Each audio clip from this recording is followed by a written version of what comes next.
Ciao ragazzi, oggi volevo portare alla vostra attenzione un parametro che spesso viene sottovalutato per quanto riguarda l'Hi-Fi, ovvero la distanza. Voi direte no, e io vi dico sì, legato a due fenomeni che sono nella fattispecie la distanza critica, che è la distanza dai nostri diffusori, dalla nostra sorgente sonora, e la distanza limite, ovvero il mutuo accoppiamento, vuol dire la distanza tra i diffusori, ok?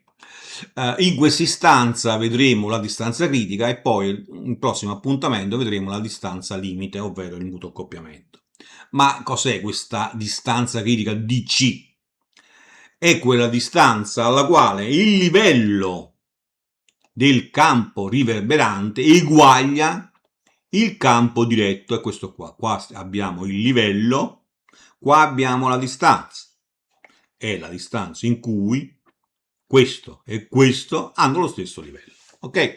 Ma voglio ribadire meglio e che sia ben chiaro che quando noi siamo in un ambiente chiuso, noi, tutto ciò che noi percepiamo, ci viene fornito dai diffusori, dalla sorgente diretta, ok?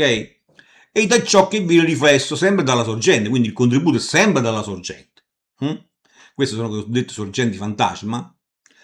Quando noi siamo in quella posizione, in quella distanza, in cui il livello che ci viene dalla sorgente primaria eguaglia quello che ci viene fornito da queste riflessioni.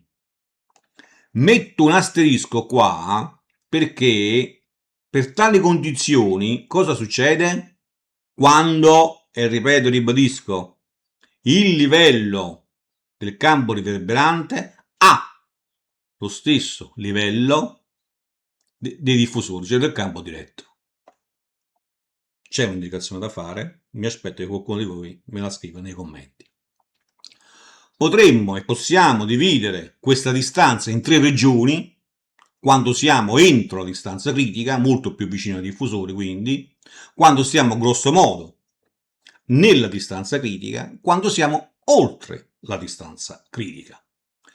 Quando siamo entro la distanza critica, molto più vicino ai diffusori, ovviamente noi siamo influenzati da questi maggiormente, molto meno dall'ambiente.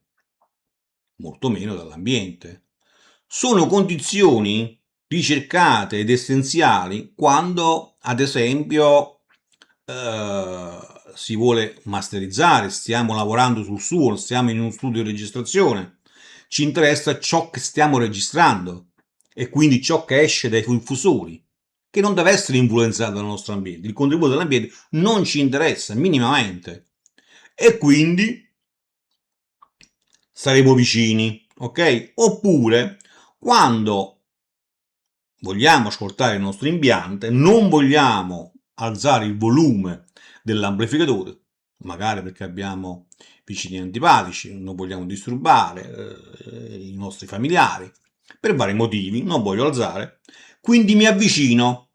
Allora, il livello di intensità diminuisce con il quadrato della distanza, quindi se ci allontaniamo, si raddoppia la distanza, l'intensità diventa 4 volte più piccola, quindi perdiamo un dB. È vero anche il contrario, se io mi avvicino di mezzo, mi metto alla metà della precedente distanza, l'intensità percepita diventa 4 volte più grande. Ok? Quando invece siamo più o meno alla stessa distanza, abbiamo detto che il contributo che ci arriva dai diffusori eguaglia quello che ci arriva anche dall'ambiente, che sarebbe una condizione ottimale. Ottimale perché questa condizione è quella predefinita quando si registra e si costruisce, si fa tutto un editing per quanto riguarda ad esempio un brano musicale, la percentuale di reverbero deve essere dosata in base a ciò che noi conosciamo poi dell'ambiente in cui andrà a essere riprodotto. Ed è previsto un certo riverbero, quindi anche le condizioni sono previste. Se sono diverse vuol dire poi il risultato non sarà ottimale. E quello previsto è quando, diciamo, stiamo in questa condizione, sulla distanza critica dovremmo stare. Oppure siamo oltre la distanza critica, quindi siamo influenzati più dall'ambiente, ciò che ci arriva dalle pareti, diciamo così, molto meno dai nostri diffusori. In questo caso è tutto un suono diffuso, se così lo possiamo definire. Perdiamo dettaglio, perdiamo precisione, perché tutto ciò che non ci arriva più dai nostri diffusori, effetto stereofonico, il palcoscenico sonoro ce lo possiamo bello che salutare, ok? Quindi sono condizioni queste da evitare per quanto riguarda un ascolto hi-fi. Quindi dovremmo conoscere diamine questa distanza critica, la possiamo calcolare in modo preventivo se dobbiamo costruire ad esempio il nostro ambiente d'ascolto. La DC, distanza critica, ok, è data da questa formuletta qua. Q è il fattore di direttività dei nostri diffusori che abbiamo, vogliamo acquistare. A è la somma delle superfici di tutti i materiali fonoassorbenti in quell'ambiente, quindi il contributo di tutto il materiale fonoassorbente, e vediamo che Q e A sono direttamente proporzionali a DC, alla distanza. Aumenta Q, aumenta la DC, la distanza che quindi noi ci possiamo allontanare, perché il diffusore aumentando Q diventa più direttivo, va a influenzare meno l'ambiente e quindi se l'ambiente ci influenza di meno noi ci possiamo allontanare e siamo entro la DC. Se aumenta la somma di tutti i contributi dei materiali fonoassorbenti presenti, l'ambiente sarà meno influenzato dal riverbero e quindi noi ci possiamo allontanare. Ok? Ma la possiamo anche misurare attraverso il tempo di riverbero, il famoso T60, che in questo caso è inversamente proporzionale alla distanza critica. Se aumenta T60, diminuisce la distanza. Ovviamente ci dobbiamo avvicinare di più perché avremo più riverbero, se no perdiamo dettaglio. Se invece diminuisce, quindi diminuisce il riverbero, noi abbiamo possibilità di allontanarci perché l'ambiente ci influenza di meno, ok?